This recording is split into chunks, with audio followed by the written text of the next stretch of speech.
നയൻതാര നായികയാകുന്ന മൂക്കുത്തി അമ്മൻ 2 സിനിമയുടെ പൂജ ചെന്നൈയിൽ നടന്നു.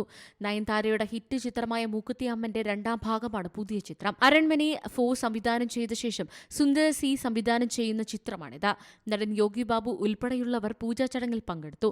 നയൻതാരയ്ക്കൊപ്പം നടിമാരായ ഖുഷ്ബു, മീന എന്നിവരും ചടങ്ങിൽ പങ്കെടുത്തിരുന്നു. തൃശൂലവുമായി പോസ്റ്റ് ചെയ്യുന്ന അഭിനേതാക്കളുടെ ചിത്രങ്ങൾ വൈറലായി. 2020 ഡിസ്നി ഹോട്ട്സ്റ്റാറിൽ പുറത്തിറങ്ങിയ ഒരു ഫാൻസി കോമഡി ചിത്രമായ മൂക്കുത്തി അമ്മൻ ആരാധകരിൽ നിന്നും നിരൂപകരിൽ നിന്നും നല്ല പ്രതികരണമാണ് ലഭിച്ചത്.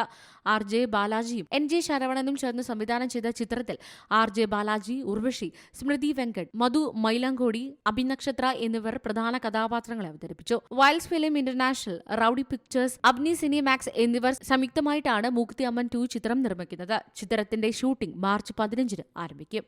Entertainment desk, C Malayalam news. ഏറ്റവും പുതിയ വാർത്തകളും വിശേഷങ്ങളും വിരൽ തുമ്പിലറിയാൻ സി മലയാളം ന്യൂസ് എല്ലാ ഡിജിറ്റൽ പ്ലാറ്റ്ഫോമുകളിലും ലഭ്യം.